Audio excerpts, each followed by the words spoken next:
The view is, oh, I remember the days when we just sat together and read straight from the text. Here we go. Chapter 12 of the book of Exodus will give us the what's called the Paschal offering or Pesach Mitzrayim. Now, Pesach Mitzrayim means the actual Paschal offering that was given, that took place in the historical original moment of Pesach. And in Chazal, in the rabbinic literature, Chazal, Chachamenu Zechronom Levracha, the rabbis of the Talmud and later writings, they have another phrase for the continual Passover called Pesach Dorot, Passover for the generations. So we, in every iteration of it for the last 2,000 years, some 2,000 Passovers. How many Passovers have people had? I have had 53. How many Passovers? Okay, we don't have to do that. I'm kidding. There's 64 Passovers. So in the subsequent Passovers, we have some important differences between the original and the way that the Paschal offering was offered in the time of the temple and later, and also, of course, in our seders and so on, which is kind of the Paschal offering of this day. So let's look at chapter 12. The original speech act comes to Moshe in the beginning of chapter 12. Vayomer Adonai Moshe v'el Aaron be'eretz Mitzrayim lemor, and God comes to Moshe and Aaron in the land of Egypt, saying, HaChodesh hazeh lachem rosh chodashim rishon hu lachem lechodshei hashana. Verse 2. This month is for you the first of all months. The first, right? Rishon hu lachem. It is the beginning of all of the calendrical cycle, right? This month, which later becomes Nisan, right? The first month of the Jewish calendar, not Rosh Hashanah, which is the 7th month, but this is the first month. This, of course, becomes in later Rabbinic Judaism the mitzvah for what's called Kiddush HaChodesh, that we're responsible for sanctifying the moon and witnessing it and then proclaiming its rebirth. And now the speech act, verse 3. Dabru el kol adat Yisrael lemor. Speak to the entire congregation of Israel, saying, Be'asor lachodesh hazeh, in the 10th of the month, Yichulahem, let them take for them, Ish selavet avot selabait. Each family will have a lamb. Verse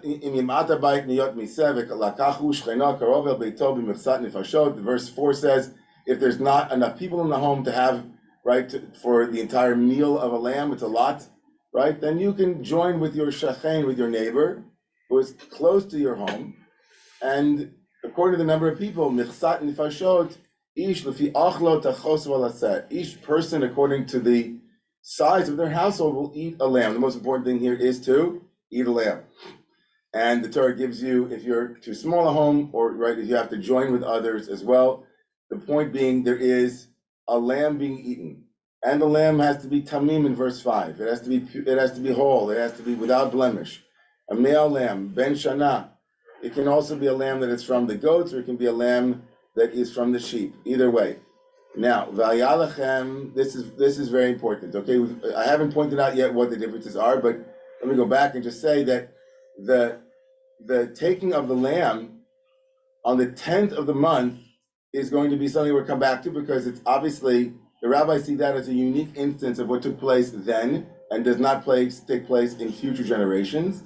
The obligation to take a lamb on the 10th and watch over it until the 14th is verse 6. And it will be for you as a mishmar. Mishmar means to watch over something. Ad arba'asar yom l'chodesh hazeh, until the 14th day of the month. V'shachatu oso kol kahal adas Yisrael bein arba'im. It has to be all of the kehillah, all of the community of Israel has to shecht, it has to slaughter the lamb, bein arba'im, at evening tide, right? But this requirement to watch over the lamb for 4 days is unique to Pesach Mitzrayim and not a feature of Pesach Dorot, of future generations. And then the Torah will tell us, "V'lachu et min adam v'natnu al shtei mezuzot ve'al hamashkof," and you take from the blood and from the slaughtered lamb and place it onto the 2 doorposts, mezuzot, ve'al hamashkof, the lintel, ala batim asher yochlu osa b'hem, in the homes in which you will eat the lamb. Right. So this is the entirety, as it were, of the preamble. We're going to stop here. There are going to be all kinds of rules here about how it's to be eaten and so on. Actually, you know what? Let's do one more difference. this is the way to eat it. Verse 11. Kacha. It's a great phrase. Kacha. Kacha tochlu oto. This is the way to eat it. Matnechem chagurim. Let your loins be girded. In other words, you have your belt on. You're wearing your normal big boy, big girl, big person pants. You're not wearing like, pajamas. In other words, you have to be ready to go out of the house. You got to get, not like, get ready to go. You have to have your shoes on. Nalechem b'raglechem. You have to have shoes on. Makelchem b'yedchem. You have to have your shtekel. You have to have your staff with you. And then this great line, ve'achaltem oto b'chi pazon. And you must eat it. If anybody whom you love ever told you to eat slowly and take human bites, this is the antithesis to that. You are to eat it in a hurry, right? Presumably not how you chew, but like you're rushing, right? You're getting out of the house. You got to go. The word here, chipazon, it's a very, very strong word. Only appears here in this form, chipazon, right? It's like it could be from the word chayfetz, which means desire. It could be hurried. It could be there's a lot going on here. Chipazon is a feature of Pesach Mitzrayim, and decidedly is exactly the opposite in Pesach Dorot. In the future Paschal offerings, the antithesis of chipazon. It's as if eating it in a hurry. And of course, by the way, this is true even for those who like in the Sephardi custom, the Sephardi rite are more theatrical in the way that they at their seders, and they show in a beautiful way that Ashkenazim should learn from, the way that they embody the Pesach Mitzrayim in the Pesach Seder. But in future generations, in the Paschal offering, we were to eat it, in the rabbinic imagination, it was imagined that you did it like lounging and going slowly, right? You were to eat it like a king or a queen or a royalty, a majestic eating, right? You were not to hurry. And that, of course, you could say that was just the rabbinic construction of the Seder, but certainly we don't have this notion of a chipazon eating in the biblical, in the way that the rabbis imagined the temple period looked, right? Chipazon is noticeably absent from the way that you were to eat the Paschal offering. Now, if you look at verse 13, this is the last little moment to talk about the differences here. V'haya adam lachem laos, and the blood shall be for you as a sign on the batim ala batim asher sham, on the houses or the homes where you are. V'ra'iti et adam, and I will see the blood. It's God's voice. Ufasachti alechem, and I will then Pesach over you. I will pass over you. Right? I've said this in the shul many times. I remind everybody every year that the term Passover, especially for Jews who are not so into supernatural deity or have a theology that doesn't really conform with the way the text seems to describe God, is really a big miss, because really it's a passing through, right? We are the ones who pass through. God is the one who passes over. Pesach is named for God's action and not necessarily ours, right? Which is, you'll see in a couple of texts from now that it's not everybody agrees with the power of this moment. And I will not allow the mashchit, the destroyer, right, the sea, to destroy. In other words, whatever that means. The plague, the mashchit here means the plague won't destroy you. In other words, you'll be saved, let's say. Now, in source 2, like relatively quickly, after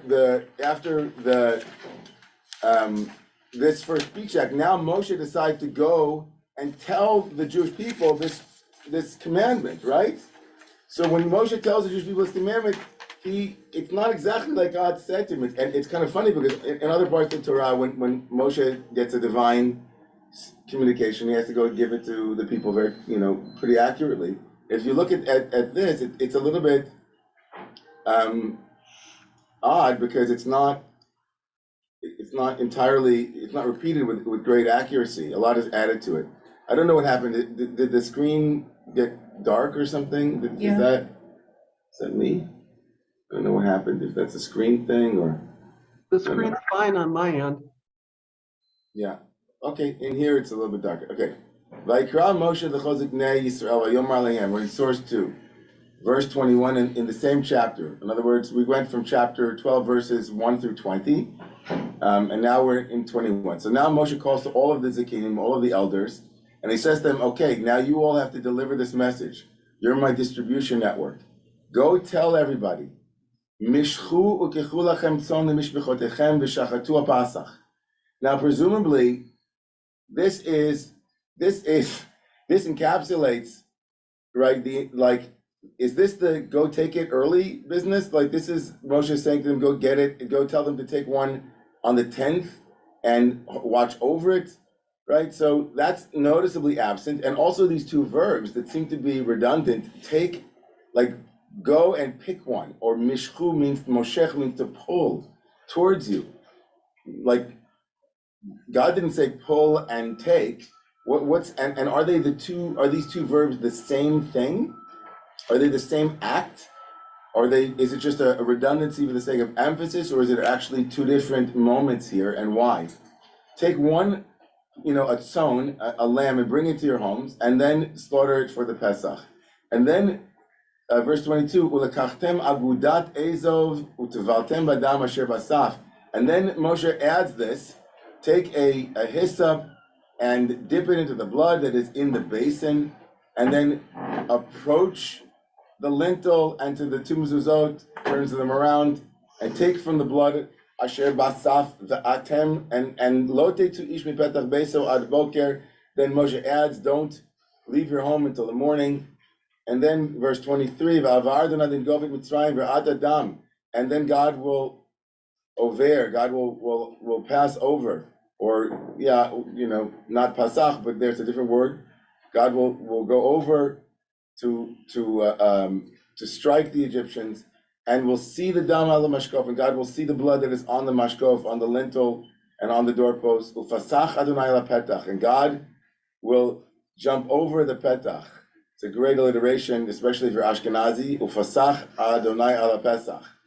It still works even if you're Sephardi. Ufasach Adonai ala Petach. V'lo yiten hamashchit, and God will not give the destroyer lavol batechem ligov, to come into your homes to destroy. Ushmartem et hadavar hazeh, we're in verse 24. Ushmartem et hadavar hazeh lachok lecha ulevanecha ad olam, and make this into a chok for all time for you and your children. And then all of this will happen, and then you'll see this is, and God will then say, Moshe will then say to the people, when you come to the land, it'll continue. This is called Pesach Dorot, right? This is Pesach Dorot.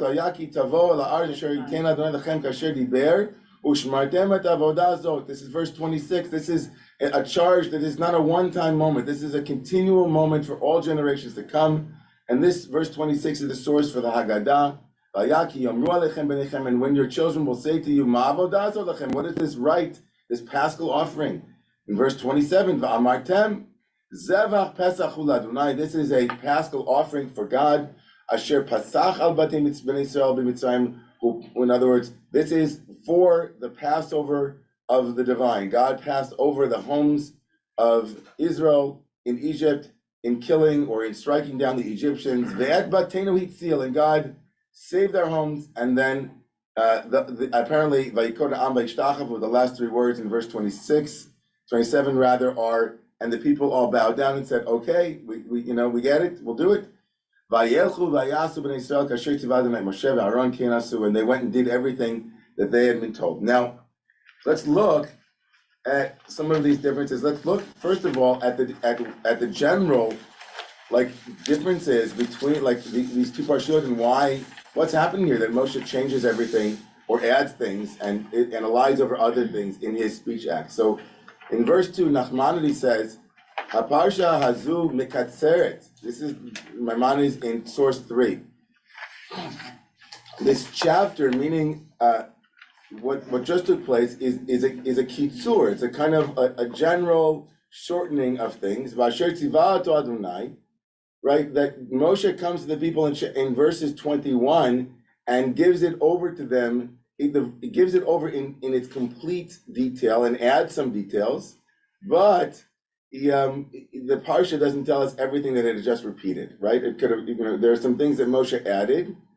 V'yadua she'amar lehem Moshe lisal hakol bifrat v'limed otam kol inyan, and v'nichlal hadavar b'katuv b'kasav kasher tzivadam et Moshe ken asu. In other words, the very end of the entire 28 verses, right? The first 20 was God talking to Moses, and the next 21 through 28, right, is going to be Moshe telling the people with Aaron, and like he told them everything. Just some things were different in the second parsha. Now, the Ramban does not explain how Moshe decided what of all of the general things that were told to Moshe above, he decided to share with them, in verses 21 through 28. And it's odd that verses 21 through 28 have things, explicitly mentioned that are not explicitly mentioned above. And I can understand what the Ramban is saying, where the Ramban says, well, listen, a lot was said between Moshe and God, and in the first 20 verses, but not everything was written there. And then not everything was written in the way that Moshe spoke to the people. But that's I don't personally find any solace in that explanation. I feel it's extremely odd. And let's just move on. But I just want to say, on some of the explicit things that are mentioned in the second one and not in the first one, or in the first one or the second one, but just in general, it doesn't seem to be a very satisfactory answer as to why, in this instance, right, as opposed to every other instance, there are so many things that are just done, it seems scattershot. The first 20 verses feel like they're very explicit, and then Moshe changes certain things and then adds certain things that should have been in the first, like why didn't God say that when you dip it in blood, dip it using hyssop? And that's a kind of important feature here. Like, what if they don't have hyssop? And can they use a shmata? Why did hyssop show up in the second? It's very odd, right? But be that as it may, let's look at the glaring mishchu ukichu, which is really a vital piece of Pesach Mitzrayim, and pulling it and then taking it, that doesn't appear in Pesach Dorot, and how it relates also to then we'll come to the 10th day versus the 14th day. So the Ramban begins the conversation about mishchu, which is in chapter 12, verse 21. Right? What does the Ramban say? Why does Moshe come to the people, and when God said, take a lamb, and he says to them these two verbs, mishchu ukechu, take, and then, right, pull, and then take. What is mishchu ukechu? It says, ba'avur hayot sonam rachok me'od mehem be'eretz Goshen. It says, because in the fact, God said the general principle, go get a lamb. But the reality on the ground, says Nachmanides, is that since the Egyptians hated the people who worshipped who worked with sown, who worked with sheep, and it was all the way in the land of Goshen, right? They were far away. They had to go get the sown. They had to go get a sheep, right? Sheep were not found everywhere, and you had to go get one. So mishchu is like, go out and rent a sheep, or go out and rent a car, go get a sheep and pull it back, right? Kechu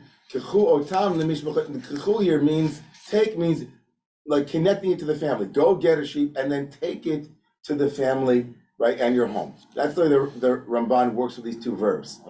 But that's not the way that Rashi, who lived earlier than him and who quotes the Mechilta, works with these two verbs and their redundancy.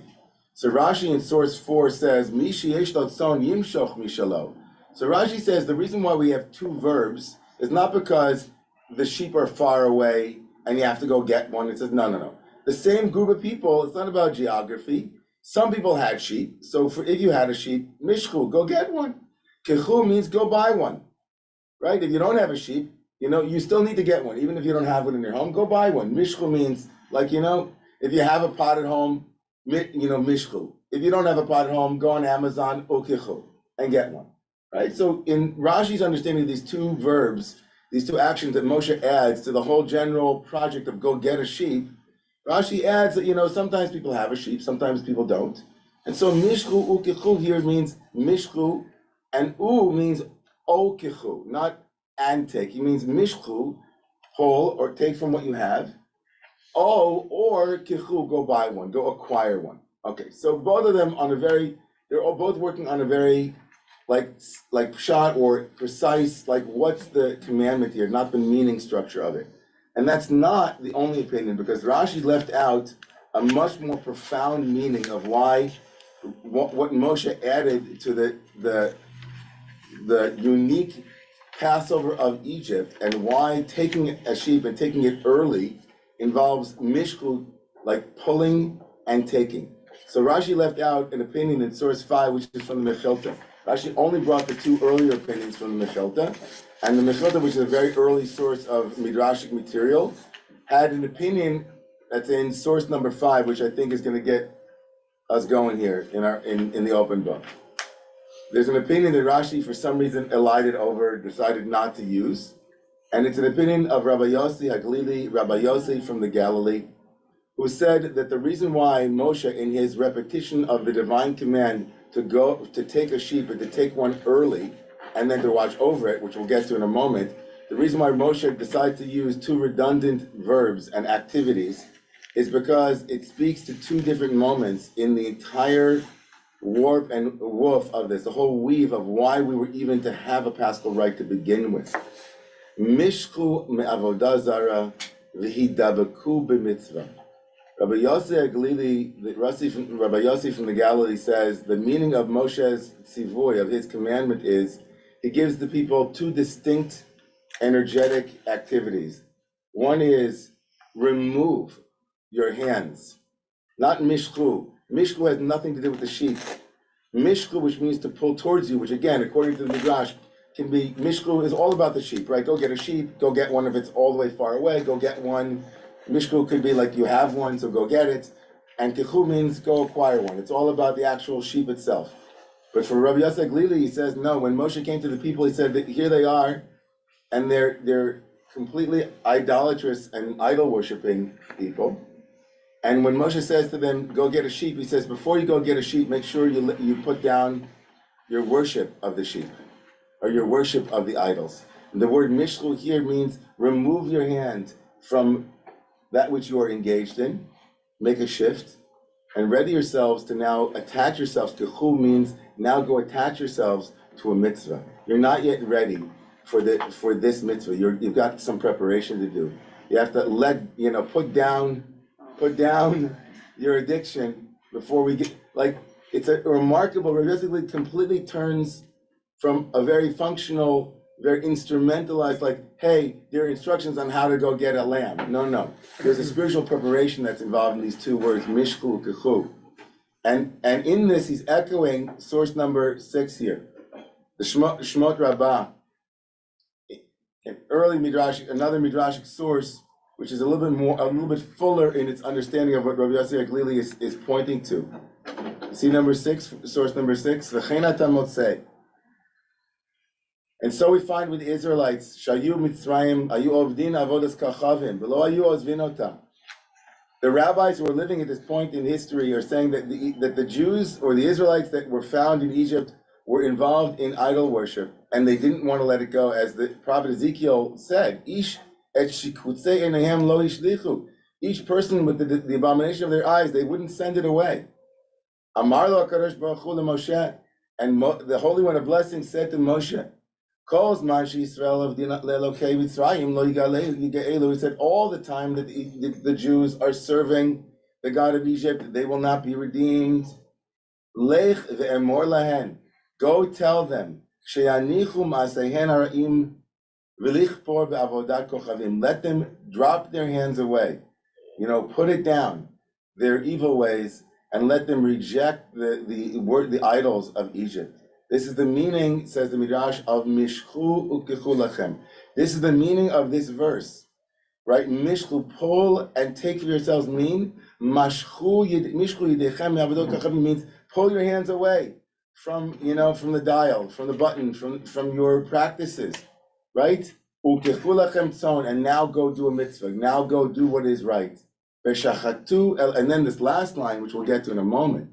V'shachatu Elohehem shel Mitzrayim v'asu hapasach, and slaughter the God of Egypt and make it into a Paschal rite. So this is right? This is the source that, this and of Rabbi Yossi HaGalili, this is the extant, like, rabbinic thread that sees Moshe's addition to the divine commandment to go get a goat, go get a lamb, and to get a lamb on the 10th of the month and not the 14th later on, as part of a divine, like, remedial or a rehabilitation program. They've fallen so far, and each step is like very precise. It's not just go get a lamb. They're not ready to go get a lamb. They have to first, right? Rashi and the Ramban are like, go get a lamb means, right? Very logistic. Like, go get one. It's all the way in Goshen, and you have to, mishchu means go get in your car and drive and go get one and bring it home. Rashi says, no, forget about how far away it was. Mishchu kachu means there are two kinds of people. The ones who had the lamb in the backyard. For those guys, mishchu. And for those who had to go get one, kichu. Right? But then Rabbi Yossi HaGalili, quoting the Mechilta, and then in the Mechilta rather, and then Shmos Rabbah says, no, you don't understand. Moshe had to say mishchu kachu. It's part of the general principle of, sur me'rav v'asei tov. You have to, the psalmist says, step away from that which is unhealthy, right? Put down the bottle, right? Get yourself together. And then, spend a year, some time out of a relationship. And then, it's like, when, I remember in 12-step work that I remember reading, and you don't start a relationship, first 12 months of recovery, take a break. You've been serving idols, you've been hanging out. And so mishku means take your hands away from that which is unhealthy and unskillful and wholesome, and then kichu, go get a lamb. Now, in the end of the Midrash here will add something at the end which is really profound and which also will now bring us to the 10th of the month. And we'll come back and open it up for everybody in a moment. It says in the Midrash, V'shachatu Eloheim shel Mitzrayim. You have to slaughter the god of Egypt. That's a big deal, right? Yeah. Especially if in the Midrashic rendering, they're addicted to the god they have to slaughter, right? They're involved in the worship of that god. Then the Paschal offering becomes a profound moment of readying themselves, right, to almost showcase that they no longer serve that God. Right? They don't slaughter your God. I mean, it's like take God and slaughter God. And if they're not ready to. And so let's look at the second anomaly between Pesach Dorot and Pesach Mitzrayim, between the actual Paschal in Egypt and the one in the future. And we're coming back, I promise. Let me just look at this and get through it, and then we'll shmooze. Dabru al kol adat Yisrael more. We're back in chapter 12, verse 3. Speak to the children of Israel and tell them on the 10th of the month, let them take for them ish selabeit avot selabait. We're in source 7. I just repeated the verses from earlier in source 1. So tell the children of Israel that on the 10th of the month, right? So what do? They go take this little ba, and they bring it into their home, right, for 4 days, which already is like, I mean, even if they're, I don't know, it's like a pretty amazing thing. They take it into their home for 4 days. And they kill it. And then they have to kill it. So a lot's happening during those 4 days. First of all, you might fall in love with your little ba. Yeah. You might fall in love with the sheep. Yeah, exactly. It feels very intimate, like, they're going to be in your home. And then in verse 6, in the very same chapter, you have to watch over it for 4 days, right?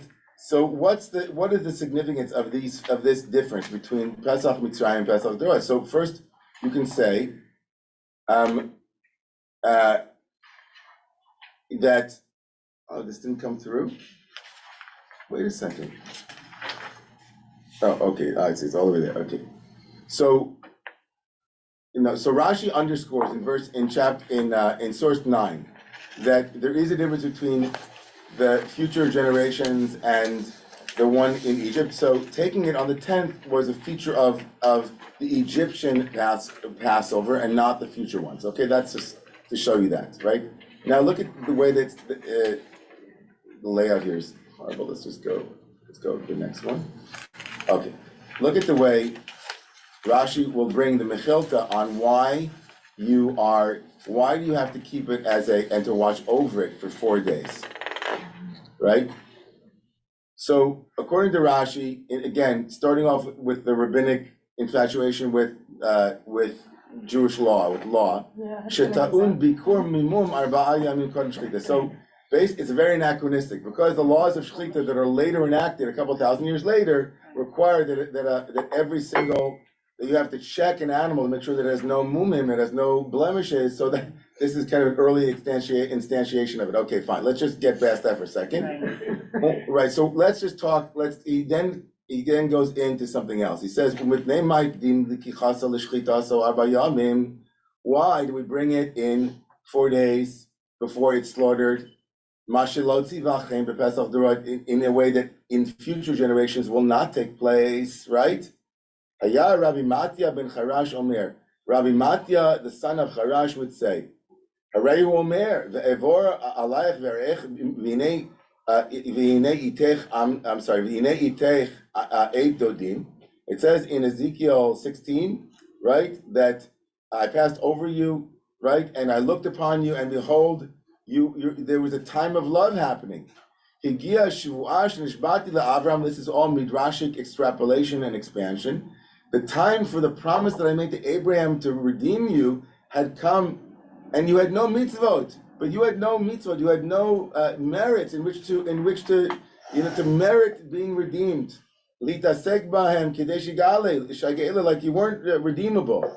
Shenemar va'at erom ve'eryah. You were naked and you were right. You were exposed and naked, right? So how could you be worthy of redemption? Right, so v'natan lahem shtei mitzvos, dam haPesach v'dam mila. God gave them two bloods, the blood of the Paschal offering and the blood of Brit Milah. Shemalu beoto halayla shneimar mitvoseset b'damayich v'shnei damim v'omer gam at b'dam britech shlach yisrael b'bor ein mayim. Right. So anyway, so ulefisha yishtufin be'elilim amar lahem mishkul techu lechem. So Rashi quotes the Michal and says that they were completely immersed in idolatry, right? And he quotes the Mishku Ukichu of the previous thing that we learned, that which is amazing because Rashi didn't quote it earlier, but okay. He quotes it here. He says, there's a whole story that you don't understand. The Jewish people were not worthy of being redeemed. And so they had those 4 days. And those 4 days for them to prepare this offering, which was a god for Egypt, and they were going to kill it. And the killing of it was going to be one act of courage and one mitzvah. But there was another mitzvah, which was that they got themselves ready and they had Brit Milah. They circumcised themselves on that night. Now, a lot of commentators don't agree with that approach, with that quote from the Midrash. The Al-Shich in particular says that's absurd. Who would have ever thought that somebody could get circumcised and then the next day go on a hike to leave Egypt? That would be absurd. The Al-Shich says that the reason why the 4 days took place was specifically so they could circumcise themselves on the 11th day, have those 3 days to recover and then make their way. Okay. In any event, what emerges from it, of course, is a deepening of this notion that something about the Pesach of Egypt has to do with the leaving of Egypt is a unique occurrence of a radical cultural shift that had to take place. Right? Whether you think that they had to do Brit Milah, whether you think that they had to have the God of Egypt, something for the rabbis about the uniqueness of Pesach Mitzrayim has to do with the transformation of a group of slaves who, unbeknownst to us in the text, were really culturally Egyptian, or in this rendering, I'm not saying that everybody agrees with this, but didn't want to leave. They were crying and they were crying, but like they still were worshiping the gods of Egypt or the cult of Egypt. And the Paschal offering and the uniqueness of it has some kind of remedial, some kind of transformative effect, and it requires a certain shift in their own identity as in terms of who they are. And the tradition reads it as, they were worshiping idols. The tradition reads it as they weren't worthy. Last thing, and then we're going to open it up. Ulekachtem lachem. This whole business of the blood on the doorposts, right, which is different. We don't do blood anymore, but the blood here, right, becomes the mezuzot later on. And we've talked about this in shul as people of the door. And I think I must have said that phrase at least 1,000 times in Romemu. From the time that I was arrested during the Trump regime, in the beginning of the Trump regime, and the Muslim ban, I talked about being the people of the door, and how responsible we are to be the ones who stand in the doorpost, and the Statue of Liberty is the mezuzah of this country. I've talked about this so frequently. And remember, Basia sang, Emma Lazarus' song on that night, and it was, give me your port. So, Lakachtim Lachem, we're gonna just do this last little piece. Source 12, on the verse in chapter 12 that is also about the mezuzah and about the importance of the Pesach offering. Which of course is everything. Hayah Hadam Lachem Laos. Verse is in source 12. Let this blood will be for you as an oath, as a sign on the homes that you are in, and I will see the blood. Just notice these verbs. I will see the blood, and I will pass over those homes. You will pass through those homes, but I will pass over. And right there, and there won't be a destroying force, right? When I strike the land. What does it mean? And the dam will be for you as a sign. Why does God have to tell Moshe that the blood will be lachem? Does lachem for you mean as it'll prove on your behalf when I see it, right? That I now know that you are ready to be redeemed. Yeah, you guys with me? Yeah. Does lachem for you mean it'll stand for you? Does it mean it is a sign for you and only you and not for others? Is it a sign? Is it a way to say, look at the way that Rashi and then the tradition reads this seemingly extraneous and superfluous divine utterance, which of course to the rabbis is anathema, right? So God did not have to say lachem, and the blood will be a sign. Why does God say for you, right? Lachem leot. This is from the Mechilta also. It'll be for you a sign, velo la'achirim leot, and not for others. Mikan shalom nasnu adam elam mibifnim. From here, the rabbis get a clue. Where did they place the blood? Was it on the outside of their doorpost or on the inside? One might have argued that it was all over the doorpost. So, they weren't precise. They just splashed it everywhere. It wasn't like the doorpost was 3 feet long. But the rabbis say no. The extraneous word here means that the sign will be for you and not for others. Meaning whom? In this rendering, it means it's not for the Egyptians, right? It wasn't for the Egyptians to see. It was for you, right? The rabbis also say, and of course this comes from another place, which is that it's for you and not for me, right? Meaning it was for you, God says, but not for me, because I know whether or not you did or not. I don't need to see the blood. You need to do the blood. It's an oath for you. It's for you. And that's where the Moreh Nevuchim, the Rambam, in the second to last source, before I open it up, this is where the Rambam goes.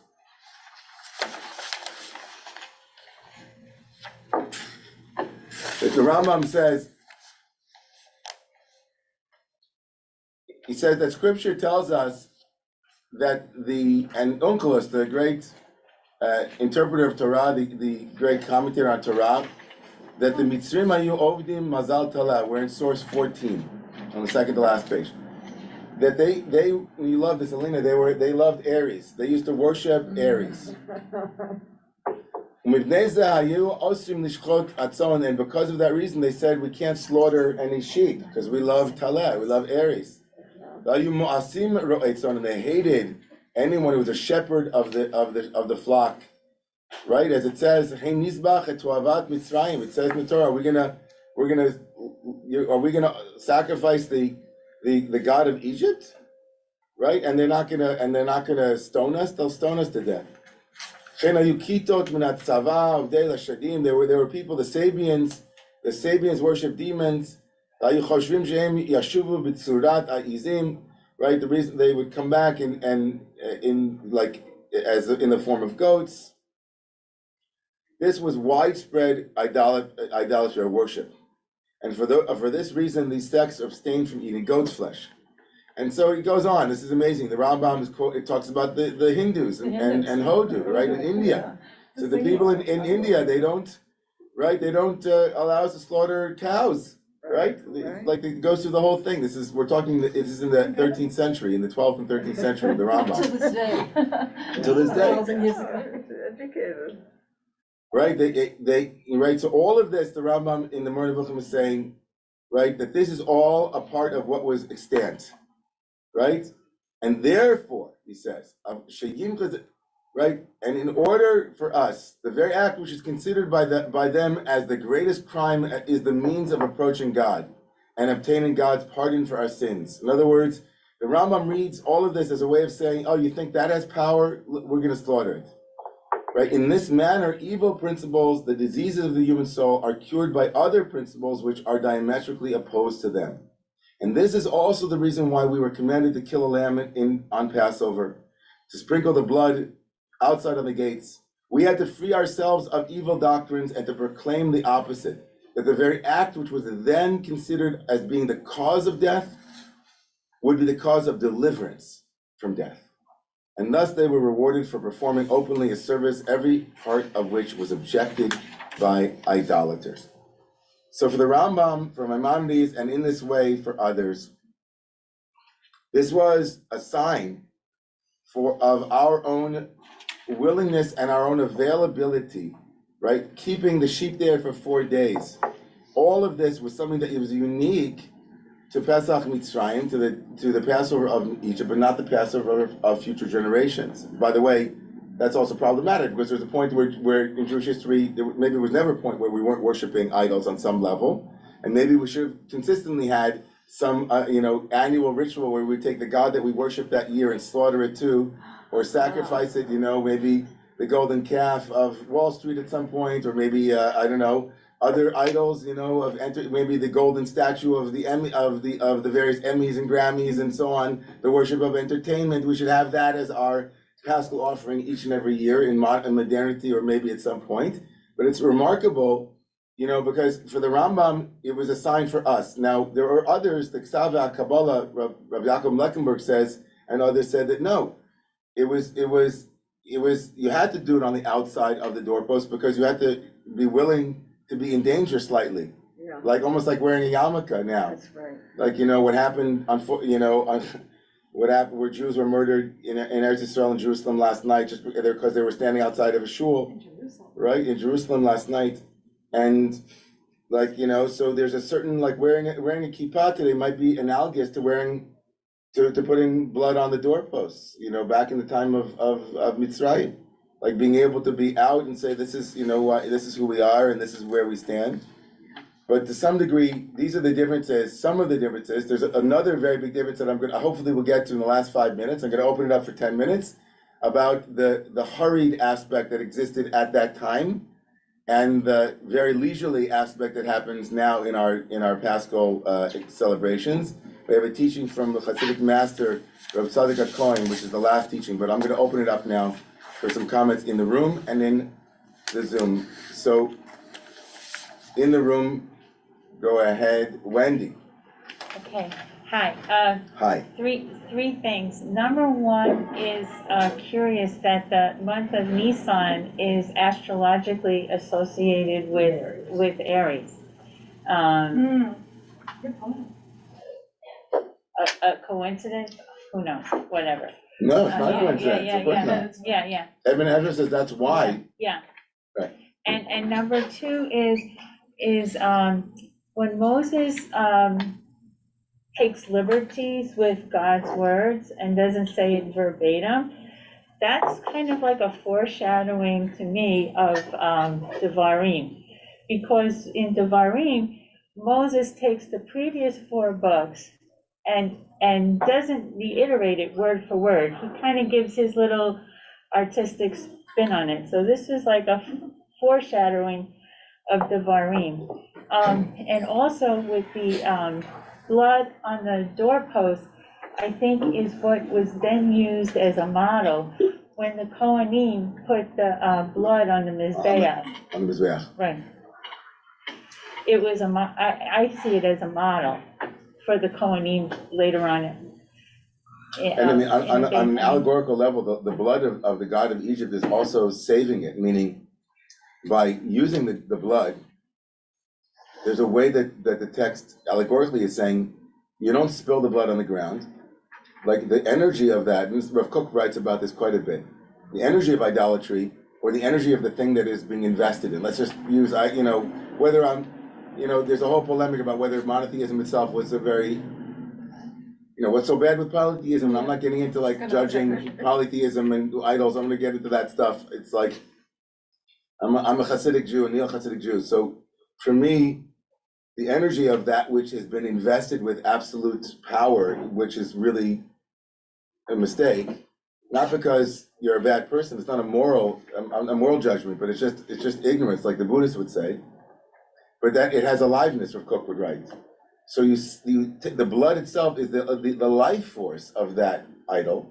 It still needs to be extracted, and that becomes the vehicle for your liberation, right? So you take the blood, the life force, the thing that you're afraid of, the thing that you, and okay, the shell of it, the externality of it is being slaughtered, but that which is being lifted up and put onto the mizbeach, onto the altar, or onto the doorpost is its life force, it's dam, and adam one nefesh. The dam is what's alive in it.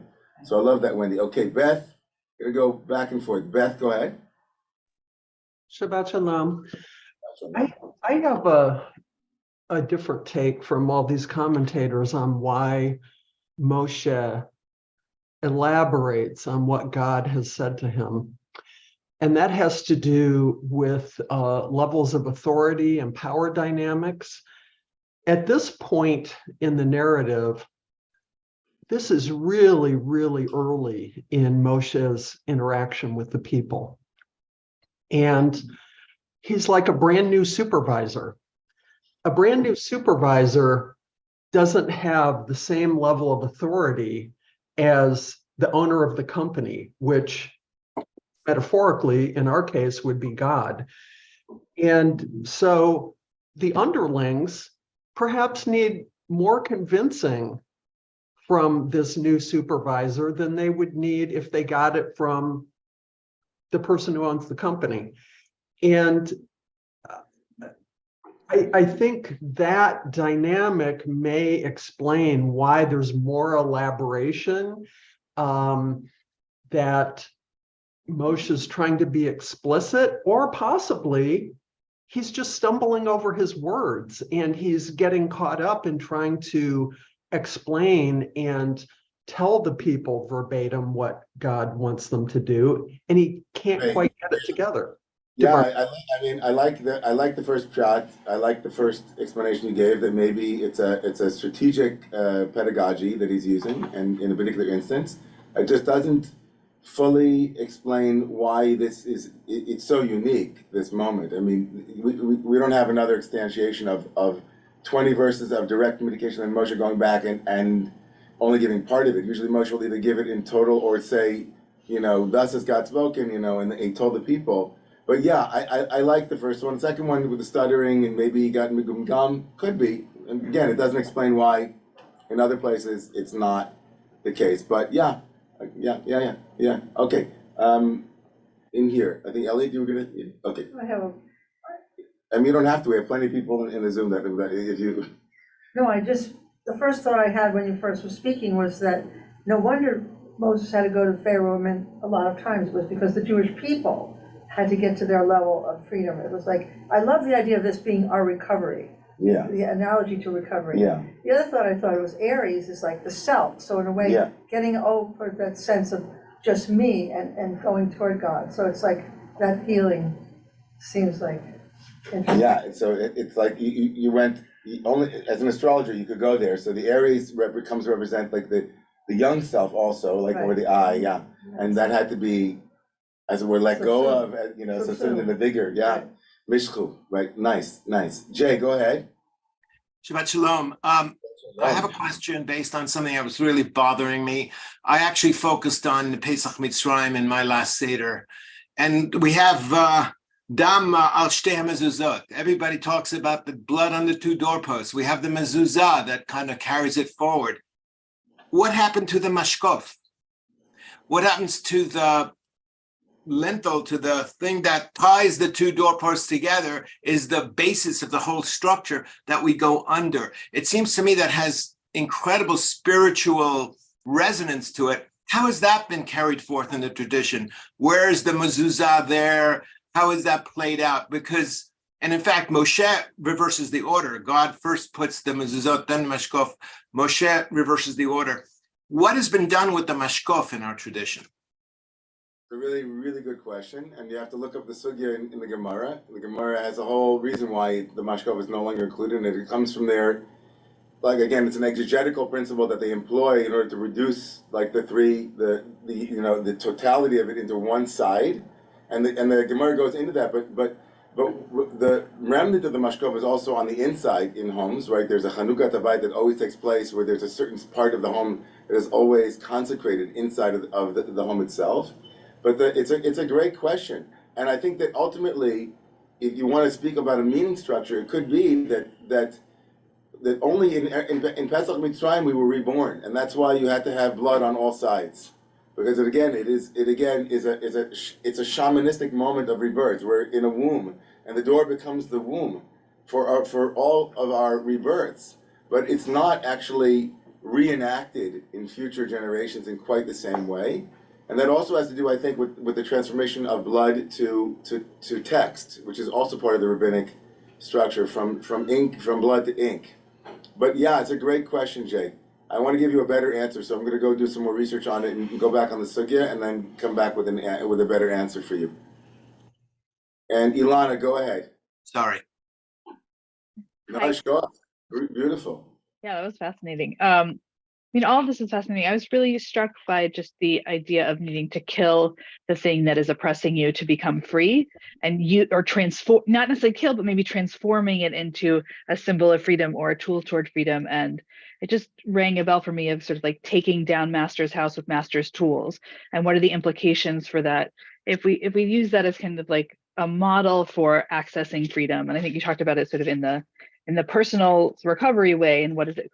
Could it also apply in sort of a peoplehood way and in a societal way? I mean, I love the idea of like sort of the burning or whatever, each year kind of getting rid of those idols. But as a collective, maybe beyond the Jewish people, how do we do that for other places where there is a lack of freedom today? Just a question.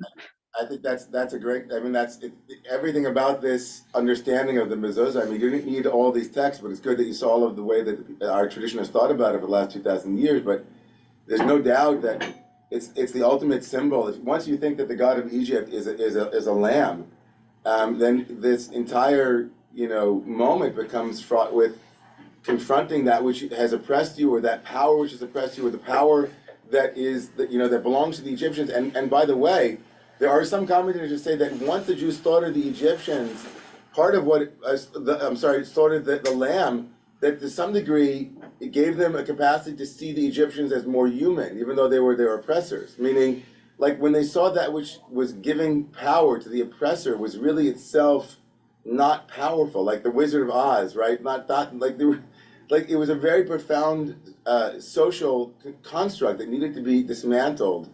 And this becomes a moment of dismantling it, but in the rendering of the psycho-spiritual way, it's a dismantling that also doesn't want to lose that which was good in it, or that which was powerful in it, that which was truly alive in it. And that also is a huge Kabbalistic idea of extracting sparks from every place, even place where things seem to be unredeemable and unworkable.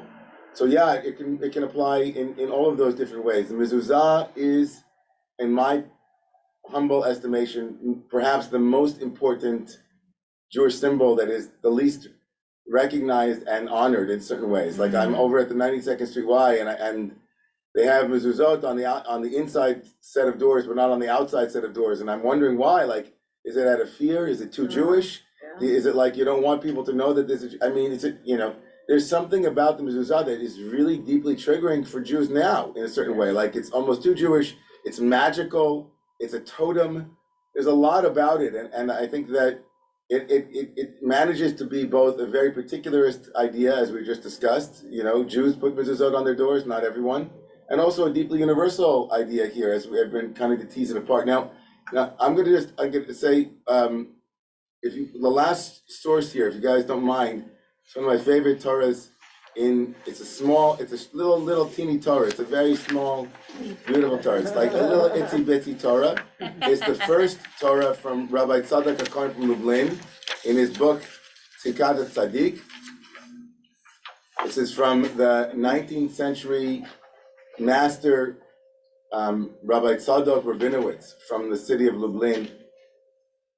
And he writes in the very first Torah of this little book, which is a book of small Torahs itself. It's not like kind of just a compilation of Torahs, of teachings. He says the beginning, Reshit Knisas Ha'adam La'avodas Hashem, the beginning of a person's entrance into the service of God. Tzarich lios b'chipazon, has to be rushed. It has to be, in the word used, is chipazon. Kemoshe matzino b'Pesach Mitzrayim, shaya nocha b'chipazon v'lo Pesach dorot. He says, there's, the first thing that I mentioned this morning was that the Pesach Mitzrayim happened in a rushed way. It was hurry up, right? Get your boots on. Don't eat it when you're like lounging around in your pajamas, right? Yeah. You have to be walking out the door with your lunch and with your dinner, and you got it, you're drinking and you're eating, and that's called chipazon, rushed. It says when you serve God, when you begin to serve God or whatever, when you begin to do your spiritual work, you have to do it the way that you left Egypt, hurried. In other words, chaparain. You know what it means, chaparain? Yeah. Yossi, what does it mean, chaparain? Get moving. Get moving. You have to chaparain. You have to take the opportunity. Mipnei she'atchala l'natek atzmo mikol tavas avodah zara, olam hazeh shu mekusher b'im tzarich lishmor harega shemis'arer b'ratzon Hashem. Says carpe diem, right? You have an inclination to go to shul, and it comes up, and then you say, I hate the snooze. No, you have to give yourself energy. It's like, I had a thought, go with it. I have a thought to make my life a better place. You have to, the window opens, and you have to jump through the way that we jump through. You have a good idea in ruchnias, in spirituality, in self-development, in making the world a better place. It says, you have to treat those little moments as if it's a window to leave Egypt just opened up, and you don't, leisurely come over and say, maybe I'll walk through the window. It's like the window opened, you jump. That's right. He says, but he said, avachar kach, he says, right? He said, lachpoz alos rega l'maher letzeis mehem v'la yachol. Ve'achar kach, afterwards shuv yelech b'metinus. So, but then once you're out, then you can walk at a leisurely pace. Ula'at kidin Passover. There says all of the future Passovers are the Passovers where you sit around and go, the window opened. It was 11:59. I had to get out. I had no choice. But now I'll tell the story. So then you can go at your own pace. It says once you're out, once you then you can. Right? So So then maybe you don't go every week. Maybe you go slowly, but just to get out, you need energy. It's like centrifugal and centripetal. You have to you need to be propelled right out of someplace into something new, right? And I think the last little distinction between these two is about urgency and the essence of the difference between looking back on something and making this moment into something that in future generations people will look back on. And he says and he actually says, you know what? There is a Pesach Mitzrayim that happens every day. There's an Egypt that is this, it's not just about a historical event, it's about the way that we approach, in general, leaving places that are narrow, in general, leaving places that are small, in general, that kind of work, is that it's, there's a Pesach Mitzrayim, there's a Pesach Lidorot. And God should give us the strength and the clarity to know which is which, and may liberation and freedom in all of its forms be made manifest through, through us and through the work we do here in the shul and in all shuls and other places of worship and other homes and houses, that there be freedom and courage and connection. Amen. Amen. Yashikar. Bruchim to you. Wow. We're going to go upstairs to daven everybody. Asher kochachem. Good Shabbos to each and every one of you. We hope to see you upstairs in the shul. Shabbos. Rabbi, is this last source available in English? Oops, got cut off. The page with Rabbi Tzadok Cohen is part of the source sheet. I believe. No, I know, but is the actual entire little book available in English? We'll have to wait till next week to find out. You're good. Jay, you could look at Safaria and look up the book on